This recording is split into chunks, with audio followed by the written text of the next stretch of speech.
It's Randy Miles, and I'm excited because I have Mansa Musa on the phone from moneysmartlife.org, and that means it's Take Control Tuesday. Mansa, how are you? I'm doing just fine, Randy. Bringing news to the listeners today. The Federal Reserve Board of Governors is due to meet this month. Now, what's important about that is they're certain to raise interest rates at least 0.25% to battle inflation, and this means your credit card interest rate may increase for those who carry a monthly balance.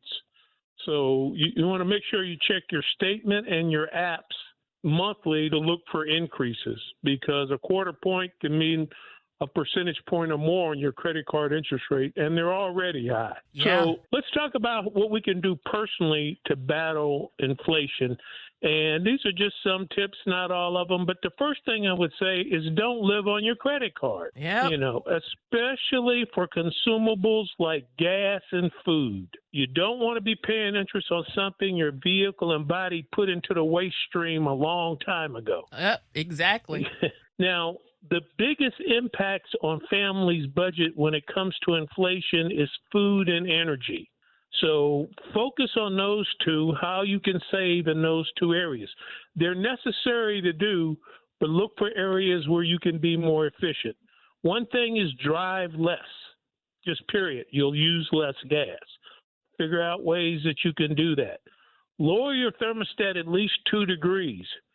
Turn it off in the spring, maybe a week earlier than normal. Raise it in the summer. Now, once again, we're not talking about to the level of discomfort. But once again, energy bills are going up, and you're going to want to not have to spend as much. Grow some of your food. That's something you can do. Even people in apartments can set up different things to grow some of their food. Eat less.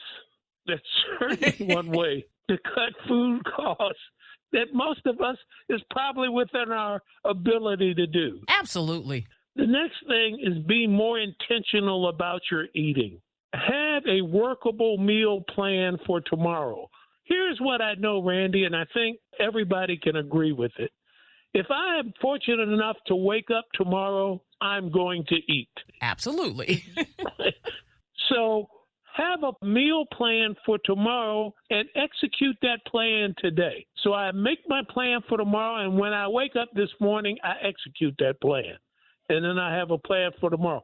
That keeps it simple. It doesn't have to get complex, but you've got to be more intentional about your eating. Right. The next thing is there are seasons of feast and famine in the Bible. And in my opinion, inflation is a famine of money. Not enough money for the goods, right? Well, here's the good news. God will sustain you regardless of the season. And the Bible is replete that deliverance always comes out of famine. Mm-hmm. So here's how you do that. Expand your bandwidth for the Holy Spirit. Come on. And the way you do that is to give abundantly and up your obedience. Yeah. And the voice will come through clear. And you'll be delivered. That's what the word says. Lean on that in these times, and it'll carry you through. That is a word from God and a word that I need to hear. I'm actually studying on the Holy Spirit right now. And, man, it just brought that completely home for me. Thank you so much, Mansa. You can find all of our inventory on TakeControlTuesday.com and also moneysmartlife.org. I appreciate you, Mansa. Thanks. Thank you.